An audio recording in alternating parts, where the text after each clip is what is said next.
Somehow Booker T decided, after going to all of these shanty houses and living amongst the population and seeing how the newly freed slaves were actually surviving, I think he decided on his theory of learning: hand, heart, and head. That was his theory of learning. And you know, when you go to all the great institutions of higher learning, they always give you a theorist to study. What theory do you want to study? No study of theory has ever been greater than that. The hand, the heart, and the head. So I want you to run. I don't want you to think about the modern day Tuskegee. I don't want you to do that. So everybody just work with me now. Close your eyes. Use your imagination. And think about 1881, Tuskegee, Alabama. You know, anybody that has any good assignment, especially those that will teach history, they usually have one main character. Our Tuskegee story in 1800s has two main characters, two distinctively different people: Lewis Adams, Booker Taliaferro Washington. They're the primary actors in the story. Don't open your eyes yet. Just think of the two primary actors. Rural Tuskegee, Alabama. No buildings, no paved roads, no instructors, none of that. None of that at all. You have to replace them with just two pictures only. Two black African-American men, two former slaves, two visionaries, one a seasoned educator from Hampton, the other a craftsman, a well-respected citizen, political savvy. Very different people, just like we have today, very different people, but bound together in history by a vision to train, hand, and educate the mind of someone that were just newly freed people. Lest we forget, Booker T is a great teacher, but initially he was not a politician. He was not an economist, and he wasn't a business professional. Teaching is his chosen profession, just like many of you. Now, many good teachers of history will look for an inflection point that captures the experience of their time. They want to create a visual well enough for you to see yourself through the lens of the people that you study. In other words, they wanted everybody to experience the lives of the people they had met and what they could do to improve them. Now, history is clear that these two former slaves were different, but they had some similarities. Washington and Adams are self-made people.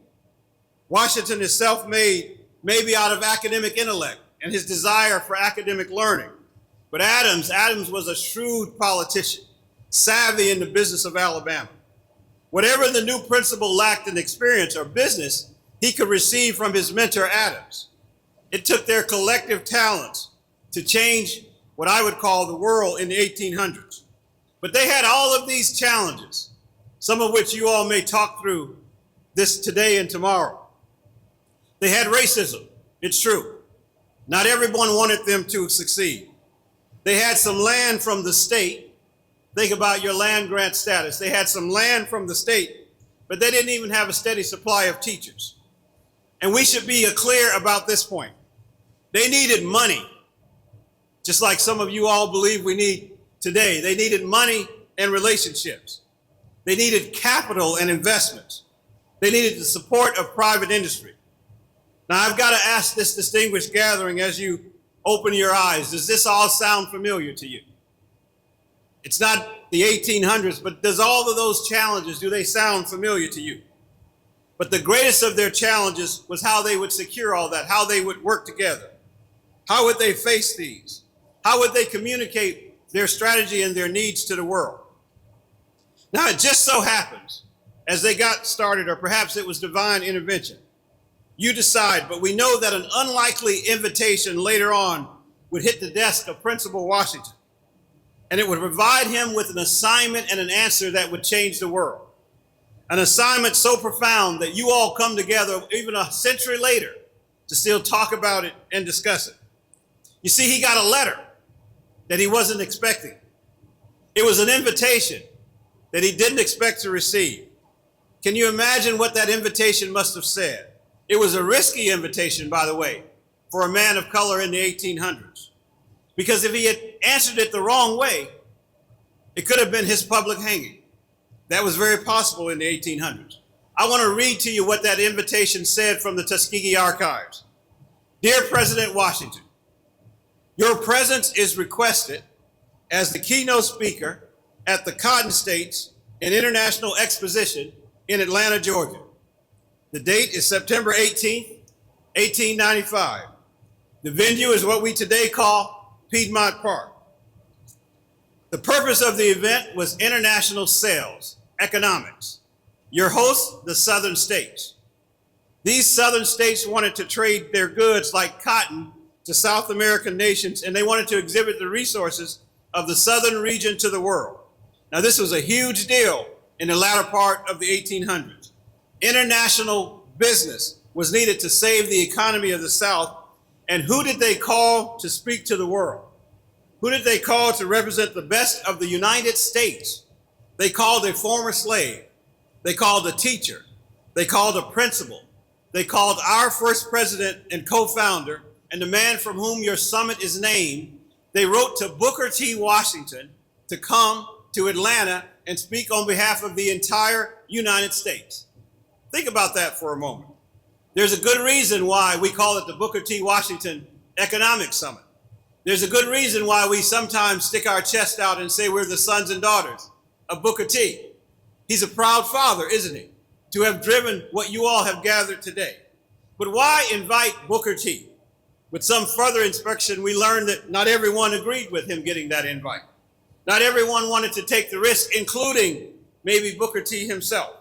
On the one hand, the organizers of the exposition worried that public sentiment was not going to be ready for such an advanced step. Now, what does that mean, public sentiment?